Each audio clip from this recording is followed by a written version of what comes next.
So once again, welcome back to M-Favor. LSTS secretary mains പരീക്ഷാ തയ്യാറെടുപ്പിൽ ഞാൻ പറഞ്ഞതുപോലെ നമുക്ക് ഏറ്റവും ഉയർന്ന റാങ്ക് ഉറപ്പിക്കാനായിട്ടുള്ള ഒരു ഇമ്പോർട്ടൻറ്റ് കണ്ടന്റ് ആണ് urban local bodies in India. ഈ ഒരു ക്ലാസ്സിന്റെ നോട്ട് പൂർണ്ണമായിട്ടും M-Favor ലേണിംഗ് ആപ്പിൽ നിന്നും നിങ്ങൾക്ക് ഡൗൺലോഡ് ചെയ്യാം.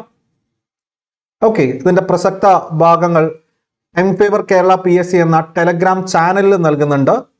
ടെലഗ്രാമിൽ M-Favor കേരള PSC എന്ന് സെർച്ച് ചെയ്യുക. അവിടെ നിന്ന് ഇതിന്റെ പ്രസക്ത ഭാഗങ്ങൾ നിങ്ങൾക്ക് ഡൗൺലോഡ് ചെയ്യാം.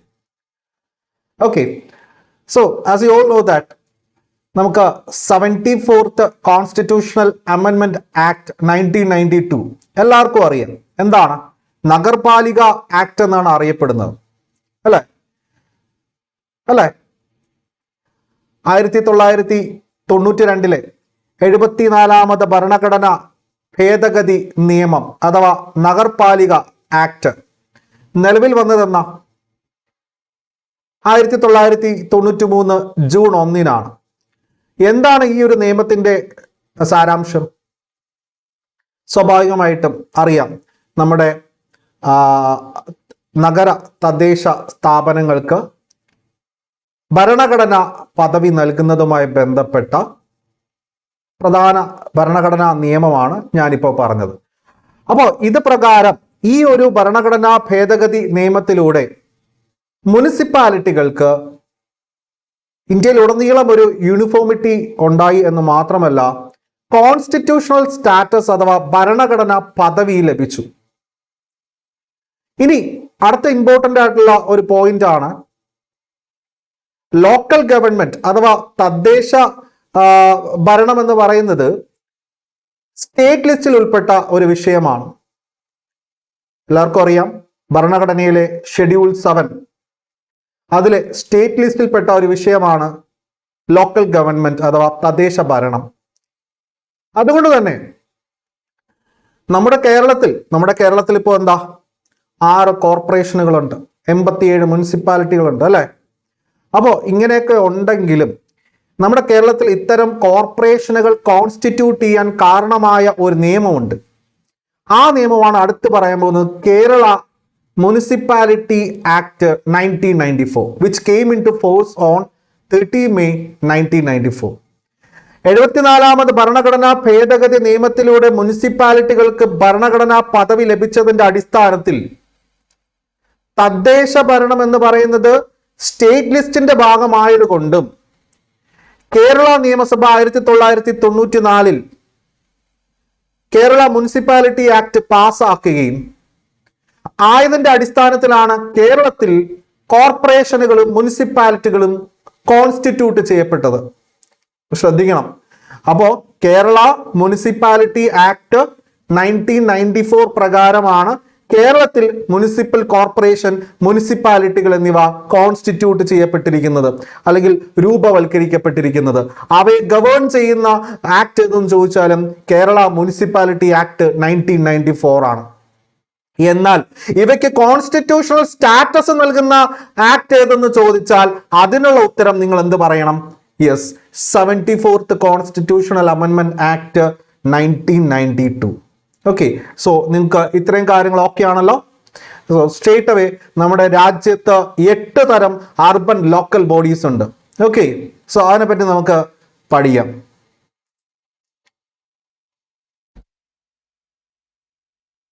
ഓക്കെ, ശ്രദ്ധിക്കാം.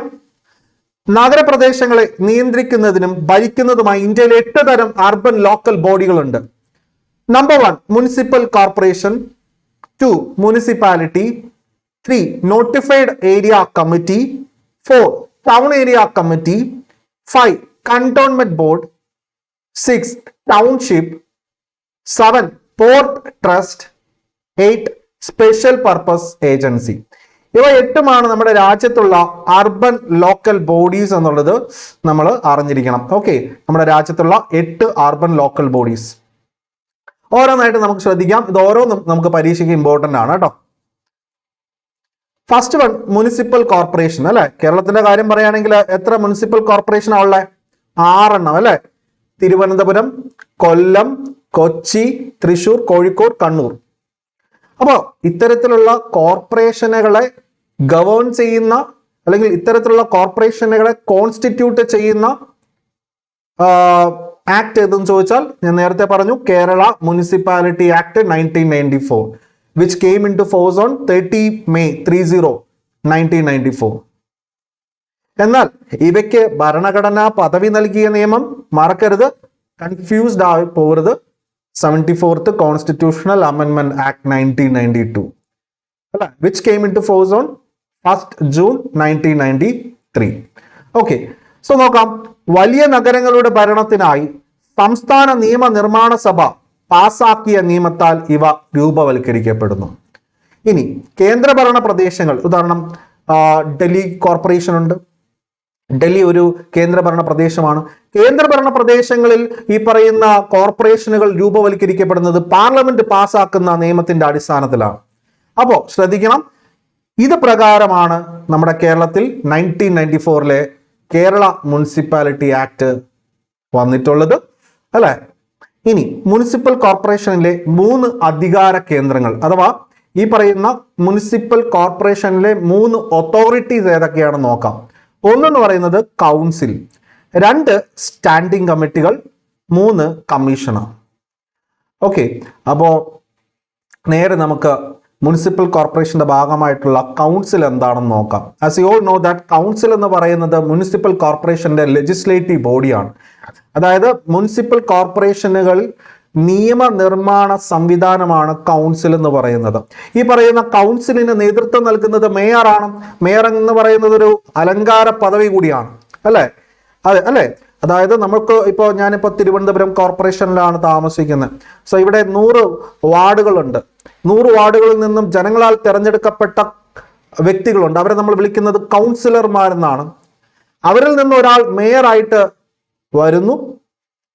ഈ പറയുന്ന വ്യക്തികൾക്കെല്ലാം 5 വർഷത്തേക്കാണ് കാലാവധി ഉള്ളത്. മേയറിനെ സഹായിക്കാനായി മറ്റൊരു വ്യക്തി ഡെപ്യൂട്ടി മേയറിനെയും തിരഞ്ഞെടുക്കപ്പെടുന്നു.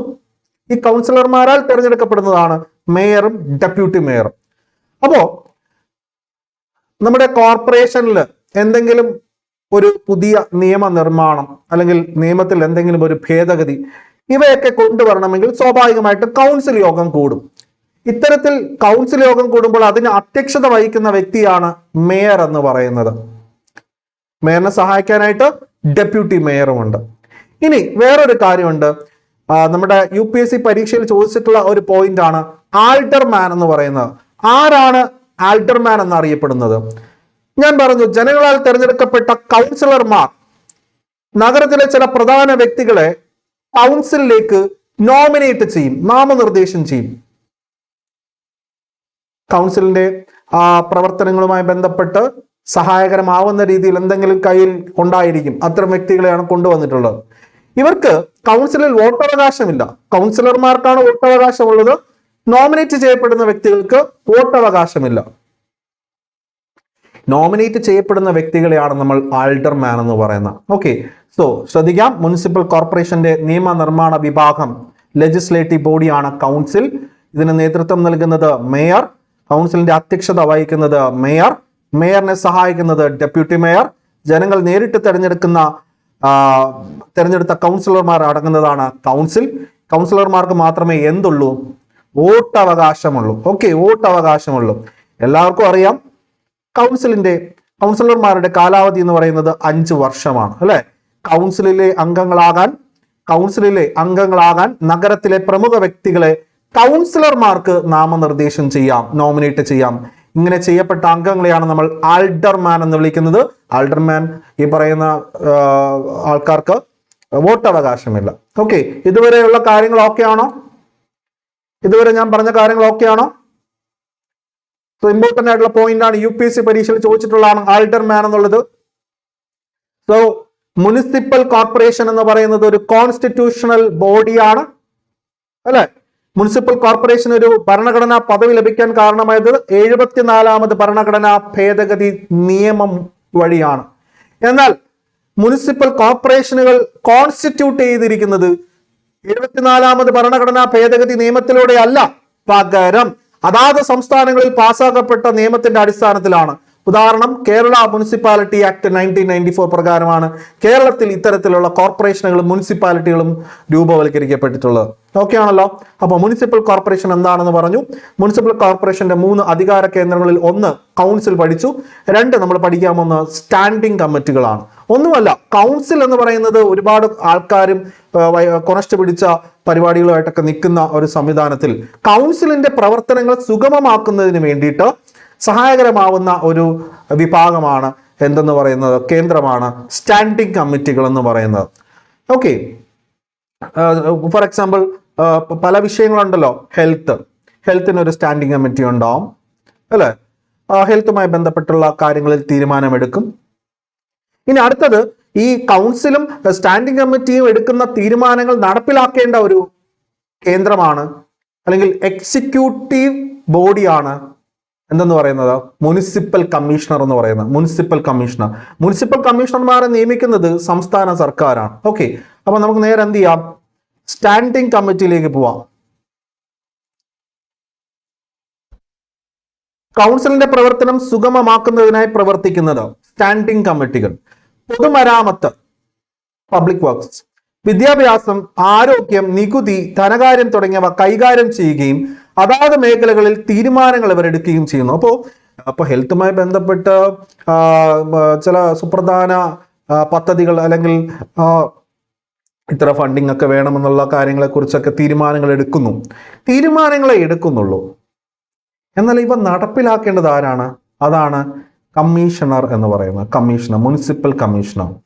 കൗൺസിലും സ്റ്റാൻഡിംഗ് കമ്മിറ്റികളും എടുക്കുന്ന തീരുമാനങ്ങൾ നടപ്പിലാക്കുന്ന വ്യക്തിയാണ് കമ്മീഷണർ. സോ എക്സിക്യൂട്ടീവ് ബോഡിയാണ്. അതുകൊണ്ടാണ് ഇദ്ദേഹത്തെ ചീഫ് എക്സിക്യൂട്ടീവ് ഓഫീസർ എന്ന് പറയുന്നത്. എന്താണ്? കോർപ്പറേഷനിൽ ചെന്നാൽ കോർപ്പറേഷന്റെ ചീഫ് എക്സിക്യൂട്ടീവ് ഓഫീസർ ആണെന്ന് ചോദിച്ചാൽ മുനിസിപ്പൽ കമ്മീഷണർ ആയിരിക്കും. ഒരുപക്ഷെ അദ്ദേഹത്തിന് IAS പദവി ആയിരിക്കാം. ഇനി കമ്മീഷണറെ നിയമിക്കുന്നത് സംസ്ഥാന സർക്കാരാണ്. അപ്പോ നമ്മൾ മുനിസിപ്പൽ കോർപ്പറേഷൻ പഠിച്ചേ. ഓക്കെ, ഇനി നമ്മൾ പഠിക്കാൻ പോകുന്ന മുനിസിപ്പാലിറ്റിയാണ്. മുനിസിപ്പാലിറ്റിക്കും മുനിസിപ്പൽ കോർപ്പറേഷനും ഒക്കെ ഈ പറയുന്ന ഭരണഘടനാ പദവിയാണല്ലോ ഉള്ളത്. ഇവയെ എല്ലാം കോൺസ്റ്റിറ്റ്യൂട്ട് ചെയ്തിരിക്കുന്നത് എന്നാൽ കേരള മുനിസിപ്പാലിറ്റി ആക്ട് 1994 പ്രകാരമാണ്. മുനിസിപ്പാലിറ്റിയിൽ മേയറിന് പകരം ചെയർമാൻ ആയിരിക്കും അല്ലെ. ഇനി ഡെപ്യൂട്ടി മേയറിന് പകരം വൈസ് ചെയർമാൻ ആയിരിക്കും. സ്റ്റാൻഡിംഗ് കമ്മിറ്റി ഉണ്ട്. കമ്മീഷണറിന് പകരം ആരാണെന്നുള്ളത് നമുക്ക് ഇവിടെ നോക്കേണ്ടതായിട്ടാണ്. അത് മാത്രമേ മാറ്റം വരുന്നുള്ളൂ. ഓക്കെ, എന്താണെന്ന് നമുക്ക് നോക്കാം. ചീഫ് മുനിസിപ്പൽ ഓഫീസർ ആണ് കേട്ടോ കമ്മീഷണറിന് പകരം. ബാക്കിയെല്ലാം അവരുടെ പരിപാടികളെല്ലാം സെയിമാണ്. വലിയ നഗരങ്ങൾക്ക് വേണ്ടിയിട്ടാണ് കോർപ്പറേഷൻ, എന്നാൽ ചെറിയ നഗരങ്ങൾക്കും വലിയ പട്ടണങ്ങൾക്കും വേണ്ടിയിട്ടാണ് മുനിസിപ്പാലിറ്റി രൂപവൽക്കരിക്കുന്നത്. ഇത്തരത്തിൽ മുനിസിപ്പാലിറ്റി രൂപവൽക്കരിക്കുന്നത് സംസ്ഥാന സർക്കാർ പാസ്സാക്കുന്ന നിയമത്തിലൂടെയാണ്. സംസ്ഥാന സർക്കാർ എന്ന് പറയേണ്ട, സംസ്ഥാന നിയമസഭയിൽ പാസ്സാക്കപ്പെടുന്ന നിയമത്തിലൂടെയാണ് ഇത്തരത്തിൽ മുനിസിപ്പാലിറ്റിയും ഫോം ചെയ്യുന്നത്. അപ്പോൾ മുനിസിപ്പൽ കോർപ്പറേഷൻ വലിയ സിറ്റികളിലാണ് എങ്കിൽ മുനിസിപ്പാലിറ്റി ചെറിയ സിറ്റികളിലും വലിയ പട്ടണങ്ങളിലുമാണ്. ഓക്കെ, പട്ടണങ്ങളുടെയും ചെറിയ നഗരങ്ങളുടെയും ഭരണത്തിനായി സംസ്ഥാന നിയമനിർമ്മാണ സഭ പാസാക്കിയ നിയമത്താൽ ഇവ രൂപവൽക്കരിക്കപ്പെടുന്നു. കേന്ദ്രഭരണ പ്രദേശങ്ങളിലാണെങ്കിൽ പാർലമെന്റാണ് ഇത്തരത്തിൽ നിയമം പാസാക്കപ്പെടുന്നത്. ഇനി മുനിസിപ്പാലിറ്റി പല സംസ്ഥാനങ്ങളിലും പല പേരുകളിലാണ് അറിയപ്പെടുന്നത് കേട്ടോ. മുനിസിപ്പാലിറ്റി നമുക്കിവിടെ കേരളത്തിൽ മുനിസിപ്പാലിറ്റി എന്ന് തന്നെയാണ് പറയുന്നത്. മുനിസിപ്പാലിറ്റി അല്ലെ, തിരുവല്ല മുനിസിപ്പാലിറ്റി. എന്തൊക്കെ പേരിൽ അറിയപ്പെടാം? മുനിസിപ്പൽ കൗൺസിൽ എന്നറിയപ്പെടാം, മുനിസിപ്പൽ കമ്മിറ്റി എന്നറിയപ്പെടാം, മുനിസിപ്പൽ ബോർഡ്, ബറോ മുനിസിപ്പാലിറ്റി. എന്താണ് ബറോ മുനിസിപ്പാലിറ്റി? ബറോ എന്ന് പറഞ്ഞാൽ ഒരു ചെറിയ നഗര ഭരണം എന്ന അർത്ഥത്തോടു കൂടിയാണ് കേട്ടോ. ചെറിയ നഗരഭരണം എന്ന അർത്ഥത്തോടു കൂടിയാണ് ബറോ മുനിസിപ്പാലിറ്റി വരുന്നത്. ഇനി സിറ്റി മുനിസിപ്പാലിറ്റി. ഇങ്ങനെ വിവിധ പേരുകളിൽ, അതായത് നമ്മുടെ നാട്ടിൽ മുനിസിപ്പാലിറ്റിയാണ് ഇന്ത്യയിൽ വിവിധ പേരുകളിൽ അറിയപ്പെടുന്നത്. ഓക്കെ, ഇതൊക്കെയാണ് ആ പേരുകൾ എന്നുള്ളത് ഓർത്ത് വയ്ക്കാം. ഇനി അടുത്തതായിട്ട് നമുക്ക് നോക്കേണ്ടത് മുനിസിപ്പാലിറ്റിയിലെ 3 അധികാര കേന്ദ്രങ്ങൾ. ഇത് നമ്മൾ നേരത്തെ പഠിച്ച പോലെ തന്നെയാണ്. മുനിസിപ്പൽ കോർപ്പറേഷന്റെ കാര്യം പഠിച്ച പോലെ തന്നെയാണ്. കൗൺസിൽ, സ്റ്റാൻഡിംഗ് കമ്മിറ്റികൾ, chief municipal commissioner. Council same ആണ്. കൗൺസിലിൽ ചെയർമാൻ ഉണ്ടാകും, ഡെപ്യൂട്ടി ചെയർമാൻ ഉണ്ടാകും. ഓക്കെ, അതായത് മുനിസിപ്പൽ കോർപ്പറേഷനിൽ മേയറും ഡെപ്യൂട്ടി മേയറും എങ്ങനെയാണോ അതേപോലെയാണ് ഇവിടെ ചെയർമാനും ഡെപ്യൂട്ടി ചെയർമാനും വരുന്നത്. പിന്നെ കോർപ്പറേഷനിലെ മേയറിനേക്കാളും കുറച്ചും കൂടി ഒരു ഭാരിച്ച പണി മുനിസിപ്പാലിറ്റിയിലെ ചെയർമാന് വരുന്നുണ്ട്. അപ്പോൾ നമുക്കത് നോക്കേണ്ട ആവശ്യമില്ല. അപ്പോൾ നോക്കാം, മുനിസിപ്പാലിറ്റിയുടെ നിയമനിർമ്മാണ വിഭാഗമാണ് കൗൺസിൽ. കൗൺസിലിന് നേതൃത്വം നൽകുന്നത് ചെയർമാൻ. ബാക്കി എല്ലാം സെയിം ആണ്. കൗൺസിലിന്റെ യോഗങ്ങളിൽ അധ്യക്ഷത വഹിക്കുന്നത് ചെയർമാൻ, ചെയർമാനെ സഹായിക്കുന്നത് ഡെപ്യൂട്ടി ചെയർമാൻ. ജനങ്ങൾ നേരിട്ട് തിരഞ്ഞെടുക്കുന്ന കൗൺസിലർമാർ അടങ്ങുന്നതാണ് കൗൺസിൽ. ഇവർക്ക് വോട്ടവകാശമുണ്ട്. കൗൺസിലർമാരുടെ കാലാവധി എന്ന് പറയുന്നത് 5 വർഷമാണ്. കൗൺസിലിലെ അംഗങ്ങളാകാൻ നഗരത്തിലെ പ്രമുഖ വ്യക്തികളെ കൗൺസിലർമാർക്ക് നാമനിർദ്ദേശം ചെയ്യാം. നാമനിർദ്ദേശം ചെയ്യപ്പെട്ട വ്യക്തികളെ ആൾട്ടർമാൻ എന്ന് വിളിക്കുന്നു. നമ്മൾ സെയിം, ബാക്കിയെല്ലാം സെയിം. മേയർ, ഡെപ്യൂട്ടി മേയർ, അതിന് പകരം ചെയർമാൻ, ഡെപ്യൂട്ടി ചെയർമാൻ. സ്റ്റാൻഡിംഗ് കമ്മിറ്റിയും സെയിം ആണ്. നമ്മൾ കോർപ്പറേഷന്റെ കാര്യത്തിൽ പറഞ്ഞ പോലെ തന്നെ സ്റ്റാൻഡിംഗ് കമ്മിറ്റി ഇവിടെ സെയിം ആണ്. കൗൺസിലിന്റെ പ്രവർത്തനം സുഗമമാക്കുന്നു.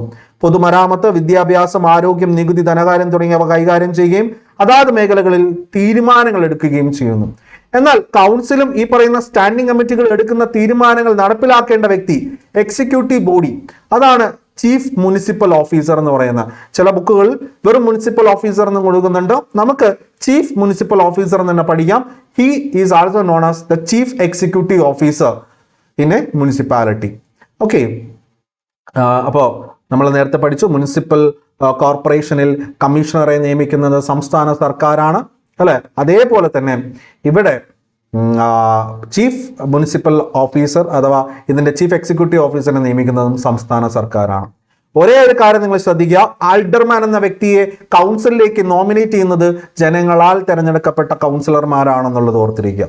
സംസ്ഥാന സർക്കാരല്ല നോമിനേറ്റ് ചെയ്യുന്നത്. ഓക്കെ അല്ലേ? സോ നമുക്ക് വളരെ വേഗത്തിൽ 2 കാര്യങ്ങൾ കൺഫ്യൂഷൻ ഇല്ലാതെ പഠിക്കാൻ പറ്റി. ഇനിയുള്ള കാര്യങ്ങൾ വളരെ ഈസി ആയിട്ട് പഠിക്കാൻ പറ്റും. നോക്കാം, notified area committee. Okay, notified area committee എന്താണ്? നോട്ടിഫൈഡ് ഏരിയ കമ്മിറ്റി എന്നുള്ളത് നമുക്ക് നോക്കാം. സർക്കാർ ഗസറ്റ് വിജ്ഞാപനത്തിലൂടെ സൃഷ്ടിക്കപ്പെട്ടതും അതിവേഗം വികസിക്കുന്ന നഗരങ്ങളുടെ ഭരണത്തിനായും മുനിസിപ്പാലിറ്റിയുടെ വ്യവസ്ഥകൾക്കുള്ളിൽ ഉൾപ്പെടാത്ത പ്രദേശങ്ങളുടെ ഭരണത്തിനായി രൂപവൽക്കരിക്കുന്നു. ഇവിടെ ശ്രദ്ധിക്കേണ്ട ഒരു കാര്യം, നമുക്ക് സംസ്ഥാന നിയമനിർമ്മാണ സഭ പാസാക്കിയ നിയമത്തിലൂടെയല്ല, നിയമത്തിലൂടെ ആയിരുന്നുവെങ്കിൽ നമുക്ക് ഇതൊരു നിയമനിർമ്മാണ സ്ഥാപനം എന്ന് പറയാം, അല്ല നിയമാനുസൃത സ്ഥാപനം അഥവാ സ്റ്റാറ്റ്യൂട്ടറി ബോഡി എന്ന് പറയാം. അപ്പൊ നിങ്ങൾ ചിന്തിക്കും മുനിസിപ്പൽ കോർപ്പറേഷനും മുനിസിപ്പാലിറ്റിയും എല്ലാം സംസ്ഥാന നിയമസഭ പാസാക്കിയ നിയമത്തിന്റെ അടിസ്ഥാനത്തിലാണല്ലോ രൂപവൽക്കരിക്കപ്പെട്ടിരിക്കുന്നത്, എന്തുകൊണ്ട് അത് സ്റ്റാറ്റ്യൂട്ടറി ബോഡി എന്ന് പറയുന്നില്ല? ബിക്കോസ് ഇവയ്ക്ക് കോൺസ്റ്റിറ്റ്യൂഷണൽ സ്റ്റാറ്റസ് നൽകി. ഏത്? 74ാമത് ഭരണഘടനാ ഭേദഗതി നിയമം 1992 പാർലമെന്റ് പാസാക്കിയ നിയമം. ഇവിടെ എന്ന് പറയുന്നത് ഇത്തരത്തിൽ സംസ്ഥാന നിയമസഭ പാസാക്കിയ നിയമത്തിന്റെ അടിസ്ഥാനത്തിലല്ല, പകരം സർക്കാർ ഇറക്കിയ ഒരു ഗസറ്റ് വിജ്ഞാപനം, ഒരു നോട്ടിഫിക്കേഷന്റെ അടിസ്ഥാനത്തിലായതുകൊണ്ട് തന്നെ ഇതൊരു നിയമാനുസൃത സ്ഥാപനമല്ല. മാത്രമല്ല വളരെ ഫാസ്റ്റ് ഗ്രോയിങ് ആയിട്ടുള്ള നഗരങ്ങൾ, അതുപോലെ തന്നെ മുനിസിപ്പാലിറ്റിയുടെ പ്രൊവിഷൻസിൽ വരാത്ത, അതിന്റെ പരിധിക്കുള്ളിൽ വരാത്ത ചില നഗരങ്ങളുണ്ട്. അവയെ ഗവേൺ ചെയ്യാൻ വേണ്ടിയിട്ടാണ് അവിടുത്തെ പൗരന്മാർക്ക് ഇത്തരത്തിലുള്ള അവകാശങ്ങൾ അല്ലെങ്കിൽ അവരുടെ പൗരഭരണം സാധിക്കുന്നതിന് വേണ്ടിയിട്ടാണ് നോട്ടിഫൈഡ് ഏരിയ കമ്മിറ്റി രൂപവൽക്കരിക്കുന്നത്. ഓക്കെ, അപ്പോൾ നോട്ടിഫൈഡ് ഏരിയ കമ്മിറ്റി രൂപവൽക്കരിക്കുന്നത് സംസ്ഥാന സർക്കാരാണ്. ഓക്കെ, അതും ഓർത്തിരിക്കുക. ഇതൊരു നിയമാനുസൃത സ്ഥാപനമല്ല. ദാറ്റ് മീൻസ് നോൺ സ്റ്റാറ്റ്യൂട്ടറി ബോഡിയാണ്. ഓക്കെ, അംഗങ്ങൾ എന്ന് പറയുന്നത് പൂർണ്ണമായി നാമനിർദ്ദേശം ചെയ്യപ്പെട്ടവരാണ്. ഇവരെ നാമനിർദ്ദേശം ചെയ്യുന്നത് ആരാണ്? സംസ്ഥാന സർക്കാരാണ്. സംസ്ഥാന മുനിസിപ്പൽ നിയമത്തിന്റെ ചട്ടക്കൂടിൽ പക്ഷേ ഇവ പ്രവർത്തിക്കും. അതായത് ഞാൻ ഈ നേരത്തെ പറഞ്ഞ കേരള മുനിസിപ്പാലിറ്റി ആക്ട് 1994 പ്രകാരമല്ല ഇവ ഫോം ചെയ്തിട്ടുള്ളത്. പകരം സർക്കാരിന്റെ ഒരു ഗസറ്റ് വിജ്ഞാപനം, സർക്കാരിന്റെ ഒരു ഗസറ്റ് നോട്ടിഫിക്കേഷൻ വഴിയാണ് ഇവ ഫോം ചെയ്തിരിക്കുന്നത്. അതുകൊണ്ടാണ് ഇവ നോൺ സ്റ്റാറ്റ്യൂട്ടറി അഥവാ നിയമാനുസൃത അല്ലെങ്കിൽ നിയമപരമായ സ്ഥാപനമല്ല എന്ന് പറയുന്നത്. ഇവിടെ ഉൾപ്പെട്ടിരിക്കുന്ന അംഗങ്ങളെല്ലാം നാമനിർദ്ദേശം ചെയ്യപ്പെട്ടവരെയാണ് സംസ്ഥാന സർക്കാർ നിയമിച്ചിരിക്കുന്നത്. മാത്രമല്ല, പക്ഷെ ഇവയ്ക്കൊരു പ്രവർത്തനം വേണമല്ലോ. പ്രവർത്തനം എന്ന് പറയുന്നത് എന്തിൻ്റെ അടിസ്ഥാനത്തിലായിരിക്കും? നമ്മുടെ കേരള മുനിസിപ്പാലിറ്റി ആക്ട് 1994 ഒരു പ്രവർത്തന അല്ലെങ്കിൽ ഒരു പ്രവർത്തന ചട്ടക്കൂടുണ്ട്. ചട്ടക്കൂട് എന്ന് പറഞ്ഞാൽ നമ്മൾ ഇംഗ്ലീഷിൽ പറയുന്ന ഫ്രെയിം വർക്കാണ്. ഓക്കെ, ആ ഒരു ഫ്രെയിം വർക്കിനെ അടിസ്ഥാനപ്പെടുത്തിയാണ് ഇവയും പ്രവർത്തിക്കുന്നത് എന്ന് മാത്രമേ ഉള്ളൂ. ഫോം ചെയ്തിരിക്കുന്നത് എന്നുള്ളതല്ല, പ്രവർത്തിക്കുന്നത് എന്ന് മാത്രം. ഓക്കെ, അപ്പോൾ മൂന്നാമത്തെ കാര്യം നമ്മൾ പഠിച്ചു, നോട്ടിഫൈഡ് ഏരിയ കമ്മിറ്റി. അടുത്തത് ടൗൺ ഏരിയ കമ്മിറ്റിയാണ്. അപ്പോൾ ടൗൺ ഏരിയ കമ്മിറ്റി എന്ന് പറയുമ്പോഴേക്കും ഇപ്പൊ നോട്ടിഫൈഡ് ഏരിയ കമ്മിറ്റി എങ്ങനെയാ? വലിയ പട്ടണങ്ങളും ചെറിയ നഗരങ്ങളും. ഇവിടെ ചെറിയ പട്ടണങ്ങളുടെ ഭരണത്തിനായിട്ട് സംസ്ഥാന സർക്കാർ സംസ്ഥാന നിയമസഭയിൽ പാസാക്കിയ നിയമത്തിന്റെ അടിസ്ഥാനത്തിൽ രൂപപ്പെട്ടിരിക്കുന്നു. അതുകൊണ്ട് തന്നെ ഇതൊരു നിയമാനുസൃത അല്ലെങ്കിൽ നിയമപരമായ സ്ഥാപനം അല്ലെങ്കിൽ സ്റ്റാറ്റ്യൂട്ടറി ബോഡി എന്ന് പറയാം. അപ്പൊ നോട്ടിഫൈഡ് ഏരിയ കമ്മിറ്റി അത് നിങ്ങൾ ശ്രദ്ധിക്കണം. UPSC പരീക്ഷകളിലൊക്കെ വന്നിട്ടുണ്ട്. നോട്ടിഫൈഡ്, നോൺ സ്റ്റാറ്റ്യൂട്ടറി എന്ന് പഠിക്കണം. ടൗൺ ഏരിയ കമ്മിറ്റി, ഓക്കെ, ഇത് വന്നിട്ട് എന്താണ്? സ്റ്റാറ്റ്യൂട്ടറി ബോഡിയാണ്. നോക്കാം, ഡ്രെയിനേജ്, റോഡുകൾ, തെരുവ് വിളക്കുകൾ, സംരക്ഷണം എന്നിവ പോലുള്ള പരിമിതമായ പ്രവർത്തനങ്ങളിൽ മാത്രമേ ഇവർ ഏർപ്പെട്ടിരിക്കുന്നുള്ളൂ. നോട്ടിഫൈഡ് ഏരിയ കമ്മിറ്റി ഈ പറയുന്ന രീതിയിൽ ആ പേരിൽ തന്നെയുണ്ട്, നോട്ടിഫൈ ചെയ്തിരിക്കുകയാണ്. ശ്രദ്ധിച്ചോ, ആ പേരിൽ തന്നെയുണ്ട്, നോട്ടിഫൈ ചെയ്തിരിക്കുകയാണ് സർക്കാർ ഗസറ്റ് വിജ്ഞാപനത്തിലൂടെ അല്ലെങ്കിൽ സർക്കാർ ഗസറ്റ് നോട്ടിഫിക്കേഷനിലൂടെ. അപ്പോൾ നോട്ടിഫൈഡ് ഏരിയ കമ്മിറ്റിയിൽ എല്ലാവരും നാമനിർദ്ദേശം ചെയ്യപ്പെട്ടവരായിരുന്നു. അവരെല്ലാവരെയും നാമനിർദ്ദേശം ചെയ്തിരിക്കുന്നത് സംസ്ഥാന സർക്കാരാണ്. എന്നാൽ ഇവിടെ ഒന്നുകിൽ പൂർണ്ണമായും തിരഞ്ഞെടുക്കപ്പെട്ടവർ, അല്ലെങ്കിൽ പൂർണ്ണമായും നാമനിർദ്ദേശം ചെയ്യപ്പെട്ടവർ, അല്ലെങ്കിൽ കുറച്ചു പേർ തിരഞ്ഞെടുക്കപ്പെട്ടവരും കുറച്ചു പേർ നാമനിർദ്ദേശം ചെയ്യപ്പെട്ടവരും ആയിരിക്കാം. എന്നാൽ നാമനിർദ്ദേശം ചെയ്യുന്നത് ആരായിരിക്കും? സംസ്ഥാന സർക്കാരായിരിക്കും. ഇപ്പൊ നിങ്ങൾക്ക് നമ്മുടെ കൂടെ ഇരുന്ന് പഠിക്കാൻ പറ്റുന്നില്ലേ? ഇവിടെ ഇരുന്ന് തന്നെ നമ്മൾ പഠിക്കണം. നോട്ടിഫൈഡ് ഏരിയ കമ്മിറ്റി നോട്ടിഫൈ ചെയ്തിരിക്കുകയാണ് നോൺ സ്റ്റാറ്റ്യൂട്ടറി ബോഡി. അംഗങ്ങൾ എന്ന് പറയുന്നത് എല്ലാവരും നാമനിർദ്ദേശം ചെയ്യപ്പെട്ടവർ, സംസ്ഥാന സർക്കാർ നോമിനേറ്റ് ചെയ്യുന്നു. ഇനി ടൗൺ ഏരിയ കമ്മിറ്റി ഒന്ന് നോൺ ആണെങ്കിൽ മറ്റൊന്ന് സ്റ്റാറ്റ്യൂട്ടറി അല്ലെ? സ്റ്റാറ്റ്യൂട്ടറി ബോഡിയാണ്. സംസ്ഥാന നിയമസഭ പാസാക്കിയ നിയമത്തിന്റെ അടിസ്ഥാനത്തിൽ അംഗങ്ങൾ എന്ന് പറയുന്ന ആരൊക്കെയാ? ഒന്നുകിൽ പൂർണ്ണമായും തിരഞ്ഞെടുക്കപ്പെട്ടവർ, അല്ലെങ്കിൽ പൂർണ്ണമായും നാമനിർദ്ദേശം ചെയ്യപ്പെട്ടവർ, അതുമല്ലെങ്കിൽ കുറച്ചുപേർ നാമനിർദ്ദേശം ചെയ്യപ്പെട്ടവർ, കുറച്ചുപേർ തിരഞ്ഞെടുക്കപ്പെട്ടവർ. എന്നാൽ നാമനിർദ്ദേശം ചെയ്യപ്പെടുന്ന വ്യക്തികളെ ആരാ നിയമിച്ചിരിക്കുന്നത്? സംസ്ഥാന സർക്കാരാണ്. ഓക്കെ, സോ നമ്മൾ ഇതുവരെ നമുക്ക് ആദ്യത്തെ 4 പഠിച്ചിട്ടുണ്ട്. ഇനി ഒരു 4 എന്ന് പറഞ്ഞാൽ വളരെ ഈസിയാണ്. അപ്പോൾ ശ്രദ്ധിക്കാം. സോ 4 നമ്മളിപ്പോൾ പഠിച്ചിരിക്കുന്നത്. Municipal corporation, municipality, notified area committee, town area committee. ഇനി ഏത് ഉറക്കത്തിൽ നിങ്ങൾക്ക് പറയാൻ പറ്റും? ആദ്യത്തെ 2 കോൺസ്റ്റിറ്റ്യൂഷണൽ ബോഡിയാണ്. Notified area committee non statutory ബോഡിയാണ്. ടൗൺ ഏരിയ കമ്മിറ്റി സ്റ്റാറ്റ്യൂട്ടറി ബോഡിയാണ്. ഓക്കെ അല്ലേ? സോ നിങ്ങൾ ഓക്കെ ആണെങ്കിൽ നമുക്ക് അടുത്തതിലേക്ക് പോവാം.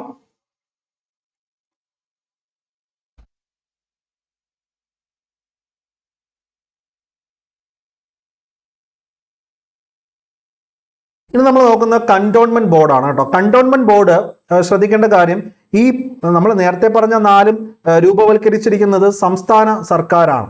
എന്നാൽ കണ്ടോൺമെന്റ് ബോർഡ് രൂപവൽക്കരിച്ചിരിക്കുന്നത് പാർലമെന്റിന്റെ നിയമത്തിന്റെ അടിസ്ഥാനത്തിൽ കേന്ദ്ര സർക്കാരാണ്.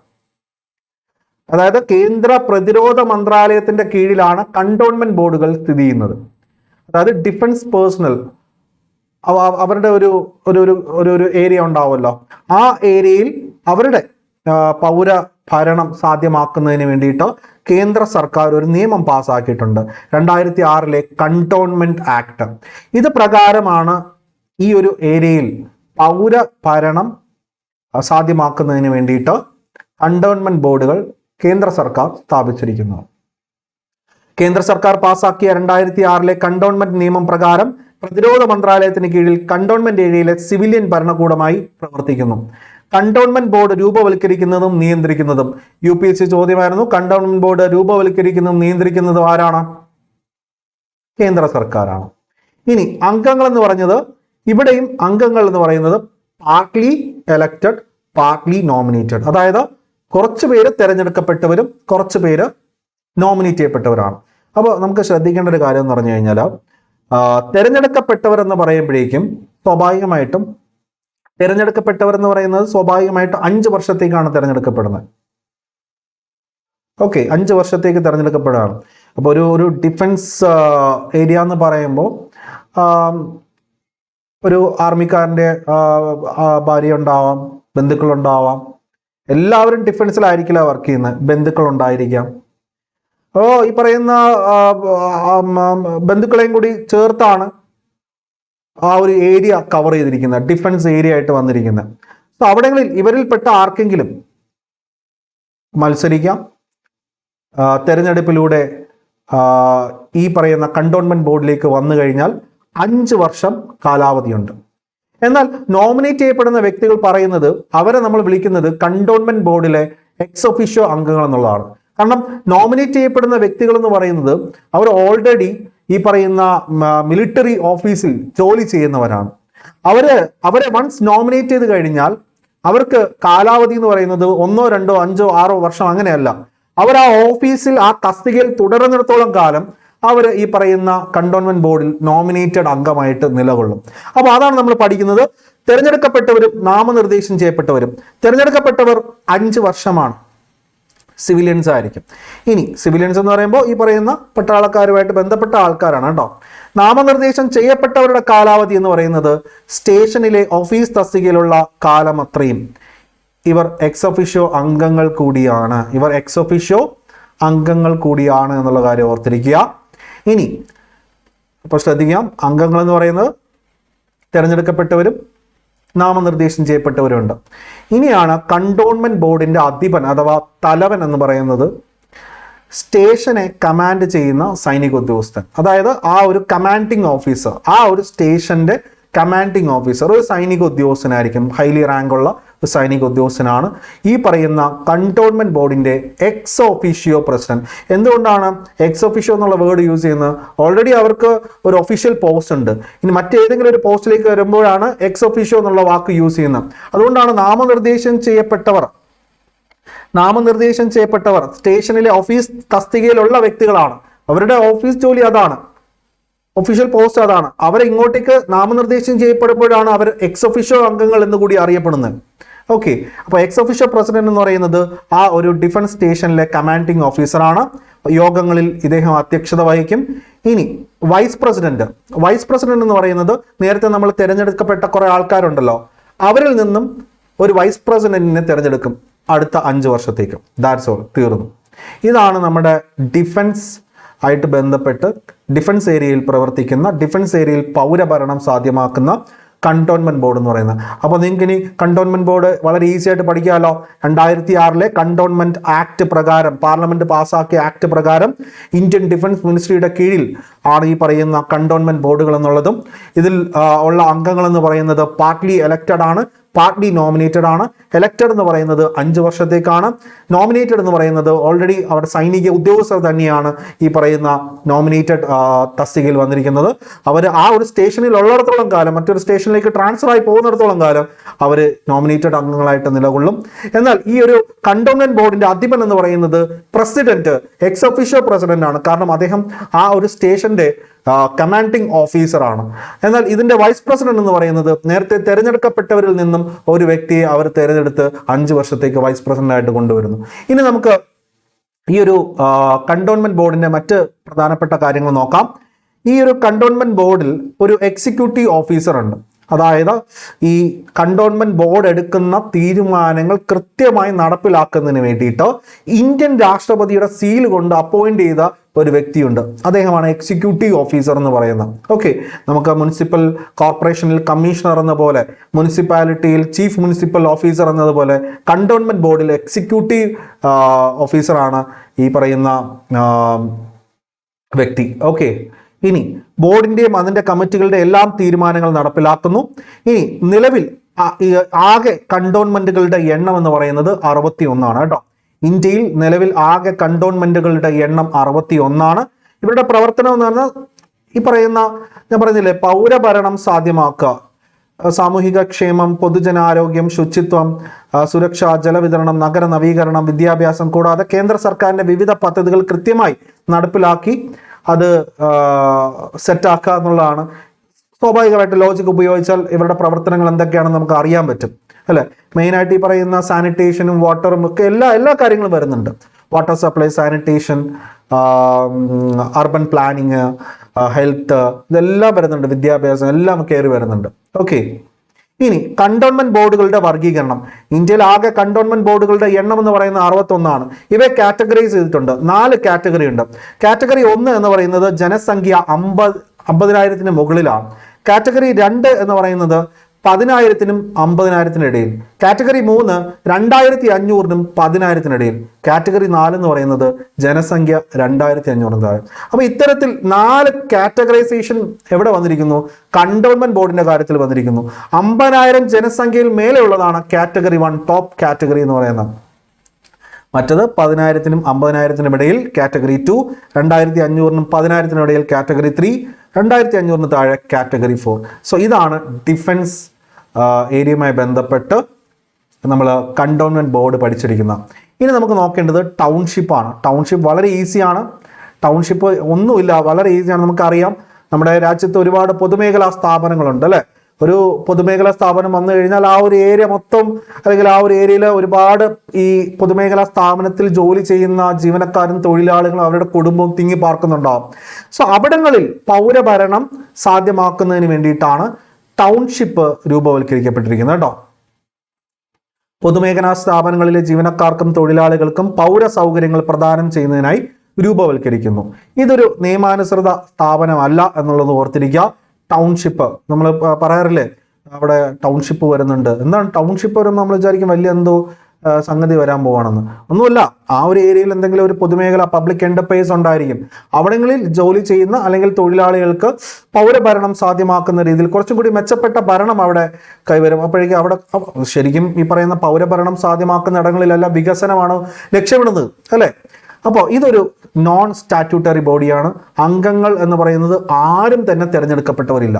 അംഗങ്ങളിൽ ആരും തന്നെ തിരഞ്ഞെടുക്കപ്പെട്ടവരില്ല എന്നുള്ളതാണ് സത്യം. ഓക്കെ, നമ്മുടെ നോട്ടിഫൈഡ് ഏരിയ കമ്മിറ്റി പോലെ ഇതൊരു നോൺ സ്റ്റാറ്റ്യൂട്ടറി ബോഡിയാണ്. ഇതൊരു നിയമാനുസൃത അല്ലെങ്കിൽ നിയമപരമായ സ്ഥാപനമല്ല. മാത്രമല്ല അംഗങ്ങൾ എന്ന് പറയുന്നത് ആരും തന്നെ തിരഞ്ഞെടുക്കപ്പെട്ടവരല്ല, നോമിനേറ്റ് ചെയ്യപ്പെട്ട വ്യക്തികളാണ്. പൂർണ്ണമായും നോമിനേറ്റ് ചെയ്യപ്പെട്ട വ്യക്തികളാണ്. ഇനി പോർട്ട് ട്രസ്റ്റ്. തുറമുഖങ്ങൾ സംരക്ഷിക്കുന്നതിനും തുറമുഖങ്ങളിലും പരിസരങ്ങളിലും പൗര സൗകര്യങ്ങൾ ഒരുക്കുന്നതിനുമായി ഈ പറയുന്ന രണ്ട് ഉദ്ദേശങ്ങൾക്കായി പാർലമെന്റിന്റെ നിയമപ്രകാരം സ്ഥാപിതമാകുന്നു. പാർലമെന്റിന്റെ നിയമം ആയതുകൊണ്ട് തന്നെ ഇതൊരു നിയമാനുസൃത സ്ഥാപനമാണ്. എനിക്ക് തോന്നുന്നു നമ്മുടെ കേരള PSCയിൽ ഒരു തവണ ചോദിച്ചിട്ടുണ്ട് പോർട്ട് ട്രസ്റ്റ് ആക്ട്. അതായത് നമ്മുടെ രാജ്യത്ത് മേജർ പോർട്ടുകൾ ഉണ്ടല്ലോ, മേജർ പോർട്ടുകൾ. ഈ പറയുന്ന മേജർ പോർട്ടുകൾക്കായിട്ട് major port trust act 1963 parliament പാസ്സാക്കിയിട്ടുണ്ട്. അപ്പോൾ അതൊരു ഉദാഹരണമാണ്. ഇത്തരത്തിൽ പോർട്ട് ട്രസ്റ്റ് ആക്ട് പാർലമെന്റ് പാസ്സാക്കുന്നതിലൂടെ രൂപവൽക്കരിക്കപ്പെടുന്ന അർബൻ ലോക്കൽ ബോഡിയാണ് പോർട്ട് ട്രസ്റ്റ് എന്ന് പറയുന്നത്. തുറമുഖവുമായി ബന്ധപ്പെട്ട് അല്ലെങ്കിൽ ആ പരിസരവുമായി ബന്ധപ്പെട്ട് ജീവിക്കുന്ന വ്യക്തികളുടെ പൗര സൗകര്യങ്ങൾ അല്ലെങ്കിൽ പൗരഭരണം സാധ്യമാക്കുന്നതിന് വേണ്ടിയിട്ടാണ്. അപ്പോൾ ഇത് പാർലമെന്റ് പാസ്സാക്കിയ ഒരു നിയമമാണല്ലോ. ആ നിയമം കൂടി നിങ്ങൾക്ക് കൂട്ടി എഴുതി വയ്ക്കാം. 1963 മേജർ പോർട്ട്സ് ആക്ട്. ഇതൊരു സ്റ്റാറ്റ്യൂട്ടറി ബോഡിയാണ്. അംഗങ്ങൾ എന്ന് പറയുന്നത് 2 പേരുമുണ്ട്. നമ്മുടെ നേരത്തെ പഠിച്ചതുപോലെ എവിടെയാ, കണ്ടോൺമെന്റ് ബോർഡിൽ പഠിച്ചതുപോലെ കുറച്ച് പേര് തിരഞ്ഞെടുക്കപ്പെട്ടവരും കുറച്ച് പേര് നാമനിർദ്ദേശം ചെയ്യപ്പെട്ടവരും. ഇനി നമുക്ക് നോക്കാം special purpose agency. Special purpose agency എന്ന് പറയുന്നത് ഇതൊരു എന്താ പറയാ, ഇപ്പൊ നമ്മൾ ഇത്രയും പഠിച്ച കാര്യങ്ങളിൽ